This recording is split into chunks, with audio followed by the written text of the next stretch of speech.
तो गाइज़ आज इस वीडियो में हम बात करेंगे कि अगर तुम अपने पीसी लैपटॉप में अपने विंडोज़ को एक ड्राइव से माइग्रेट करना चाहते हो दूसरी ड्राइव में, जैसे मान लो कि तुम अभी फ़िलहाल जिस घर में रहते हो वो छोटा पड़ रहा है और तुम जो है दूसरे घर में शिफ्ट होना चाहते हो, तो बिल्कुल वैसा ही है। तो यहाँ पे बहुत आसानी से तुम किसी भी ड्राइव में जहाँ पे भी तुम्हारा विंडोज़ है, अगर वहाँ पे स्पेस की कमी है, तुम्हें लगता है ड्राइव फुल होने वाली है या कोई भी रीज़न है, तो बहुत ही आसान मेथड शेयर करूँगा जहाँ पे तुम उस ड्राइव को, उस विंडोज़ वाली ड्राइव को क्लोन करके दूसरी ड्राइव में मूव कर सकते हो। तो मेक श्योर वीडियो को लास्ट तक देखना, कोई भी पार्ट स्किप मत करना। और by the end of the video अगर कोई प्रॉब्लम आती है तो मुझे कमेंट सेक्शन में ज़रूर बताना। तो अभी अगर आप मेरे डेस्कटॉप पे देखोगे तो यहाँ पे लोकल डिस्क सी है जहाँ पे मेरी विंडोज़ इंस्टॉल्ड हो रखी है और यहाँ पे स्पेस भी काफ़ी कम है। तो अगर मुझे इसको माइग्रेट करना है, इसको क्लोन करना है दूसरी एक ड्राइव में, तो यहाँ पे मेरे पास दो ऑप्शन है, न्यू वॉल्यूम डी और न्यू वॉल्यूम एफ। लेकिन डी में मैं इसलिए नहीं कर सकता क्योंकि यहाँ पे इतना स्पेस नहीं है। तो इस बात का तुम्हें ध्यान रखना है कि जिस भी ड्राइव में तुम माइग्रेट करना चाहते हो वहाँ पे इतना स्पेस होना चाहिए कि आराम से आप अपनी विंडोज़ को वहाँ पे माइग्रेट कर पाओ। तो मेरे यहाँ पे न्यू वॉल्यूम एफ में देखो तो इतना स्पेस दिख रहा है, यहाँ पे अराउंड 459 गीगाबाइट का स्पेस खाली है, तो आसानी से मैं यहाँ पे माइग्रेट कर सकता हूँ। तो इतना ध्यान में रखने के बाद नेक्स्ट आपको क्या करना है, आपको आना इस वेबसाइट पे mini tool partition visit free. ये एब्सोल्युटली फ्री, सेफ और ट्रस्टवर्दी वेबसाइट है, ट्रस्टवर्दी एप्लीकेशन है। और यहाँ पे आने के बाद आपको सिंपली डाउनलोड पे क्लिक करना है। अराउंड 49 MB के आसपास का इसका साइज़ है, तो जल्दी ही डाउनलोड हो जाएगा। और डाउनलोड होने के बाद इसे आपको इंस्टॉल रन कराना है और जैसे ही ओपन होगा तो कुछ इस तरीके का आपको यहाँ पे पेज देखने को मिलेगा। यहाँ पे पहला ऑप्शन जो देखने को मिल रहा है mini tool partition visit free, यहाँ पे इस पर क्लिक करिए और यहाँ पे अब देखो इस तरह का कुछ इंटरफेस आएगा। यहाँ पे आपको पैनिक नहीं करना, परेशान मत होना। अगर यहाँ पे आप टॉप पे देखो जो येलो में मार्क है डिस्क 1, वो मेरी वो ड्राइव है जहाँ पे करेंटली ऑपरेटिंग सिस्टम विंडोज़ अभी इंस्टॉल्ड है, और डिस्क 2 वो है जहाँ पे मैं माइग्रेट करना चाहता हूँ विंडोज़ को या क्लोन करना चाहता हूँ विंडोज़ को। क्लियर? तो अभी देखो यहाँ सबसे इंपॉर्टेंट चीज़ तुम्हें ध्यान में क्या रखनी है कि डिस्क 1 और डिस्क 2 के नीचे तुम्हें एक चीज़ देखने को मिलेगी जीपीटी के नाम से। अब जीपीटी क्या होता है, ये एक तरह का फॉर्मेट स्टाइल होता है, एक पार्टीशन स्टाइल होता है। और दो तरीके के ये पार्टीशन स्टाइल होते हैं, या तो जीपीटी होगा या तो एमबीआर होगा। तो आपको मेक श्योर करके रखना है कि दोनों एंड पे, दोनों डिस्क में ये पार्टीशन स्टाइल सेम होना चाहिए। अगर डिस्क 1 में जीपीटी है तो डिस्क 2 में भी आपका जीपीटी होना चाहिए, और अगर नहीं है, अगर एमबीआर है पहला, दूसरा वाला जीपीटी है, तो आपको दोनों में से एक चीज़ चेंज करना पड़ेगा और दोनों को मैच कराना पड़ेगा। क्लियर? तो यहाँ पे एग्जाम्पल के तौर पे समझते हैं, अगर मान लीजिए डिस्क 1 हमारा जीपीटी है और डिस्क 2 हमारा एमबीआर है, तो यहाँ पे हम डिस्क 2 को एमबीआर से चेंज करेंगे जीपीटी में।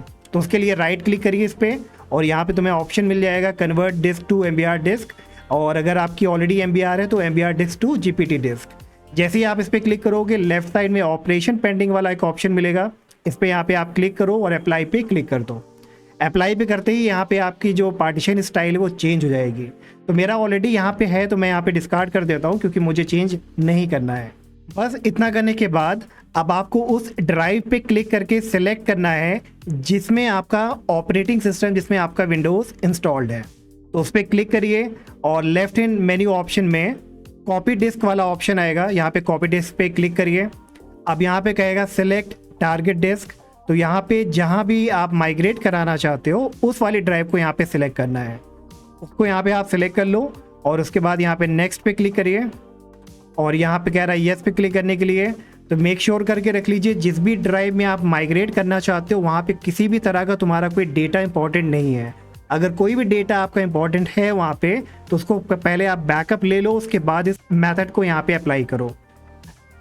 अगर नहीं चाहिए तो यहाँ पे आप येस पे क्लिक करो और उसके बाद यहाँ पे कहेगा copy option fit partition to entire disk या कॉपी पार्टीशन विदाउट रीसाइज। तो यहाँ पे पहले वाले ऑप्शन पे आप सिलेक्टेड रहने दो और उसके बाद फाइनली नेक्स्ट पे क्लिक करना है। और यहाँ पे कह रहा है to boot from the new disk please configure computer bio setting, make sure the new disk is configured as the default boot disk. अब इसको चेंज कराने के बाद इन केस कभी कदार होता है कि इनकेस अगर मान लो कि आपका विंडोज़ बूट नहीं हो रहा है तो आपको बायोस सेटिंग में जाके जो आपका ये boot disk, default boot disk है ना, वो इसी ड्राइव को सिलेक्ट करना पड़ेगा। क्लियर। वैसे ये प्रॉब्लम आती नहीं, लेकिन फिर भी आप दिमाग में रखना, अगर ऐसी कुछ प्रॉब्लम आ जाती है तो आपको जाके बायोस में बूट प्रायोरिटी ऑर्डर में जो आपका पहला बूट डिवाइस होता है वो उसी डिस्क को करना है। इतना करने के बाद नेक्स्ट पे क्लिक करिए, उसके बाद यहाँ पे अप्लाई पे क्लिक कर दो ताकि चेंजेस यहाँ पे सेव हो जाएं। और यहाँ पे फाइनल वार्निंग आएगी, यहाँ पे आपको येस पे क्लिक करना है। येस पे क्लिक करते ही देखिए यहाँ पे ये सारा प्रोसेस स्टार्ट हो जाएगा। 7 और 15 पेंडिंग ऑपरेशन बता रहा है, तो यहाँ पे इसको आप कंप्लीट होने दो। और फाइनली यहाँ पे इस तरह का एक पॉपअप मैसेज आएगा, तो यहाँ पे आपको सिंपली रीस्टार्ट नाउ पे क्लिक कर देना है। रीस्टार्ट नाउ पे क्लिक करिए, सिस्टम अब आपका यहाँ पे रीस्टार्ट होगा। और जैसे ही ये रीस्टार्ट होके वापस आएगा तो यहाँ पे आपको एक स्क्रीन मिलेगी विंडोज़ पार्टीशन वाली, और टॉप पे आप देखो कह रहा है वेलकम टू पार्टीशन विजार्ड। तो यहाँ पे भी अब ये प्रोसेसिंग स्टार्ट करेगा, तो यहाँ पे आप वेट करो जब तक कि ये 100% कंप्लीट ना हो जाए। और जैसे ही ये कंप्लीट होगा ऑटोमेटिकली ये रीस्टार्ट होके आपके पास डेस्कटॉप वाली स्क्रीन आ जाएगी। तो यहाँ पे आते ही आपको लॉगिन कर लेना है, और लॉगिन करने के बाद जब आप चेक करोगे तो आपका काम यहाँ पे कंप्लीट हो चुका होगा। और अगर दोबारा देखो यहाँ पे तो जो हमारी एक ड्राइव थी कि काफ़ी सारे और भी यहाँ पे डिस्क क्रिएट हो चुके हैं, क्योंकि मैंने उसको सेलेक्ट किया था। यहाँ पे आप स्पेस देखोगे तो हमारे यहाँ पे फ्री था, लेकिन अब इस ड्राइव में देखो सारी विंडोज़ की यहाँ पे फाइल आ गई हैं। और सिमिलरली अगर हम लोकल डिस्क सी में भी जाके देखें तो सेम फाइल्स हमें वहाँ भी विंडोज़ की देखने को मिल जाएगी। तो इसी तरह से आसानी से आप भी क्लोन कर सकते हो अपने विंडोज़ को एक ड्राइव से दूसरे ड्राइव में, और उसके बाद आसानी से विदाउट किसी प्रॉब्लम के ये आपका प्रोसेस यहाँ पे कंप्लीट हो जाएगा। तो होपफुली गाइस ये आसान सा तरीका तुम्हारे लिए काम करेगा। वीडियो अच्छी लगी हो तो वीडियो लाइक सब्सक्राइब करना मत भूलना, और कोई दिक्कत आती है तो मुझे कमेंट सेक्शन में ज़रूर बताना, और हम मिलेंगे नेक्स्ट वीडियो में। Bye bye.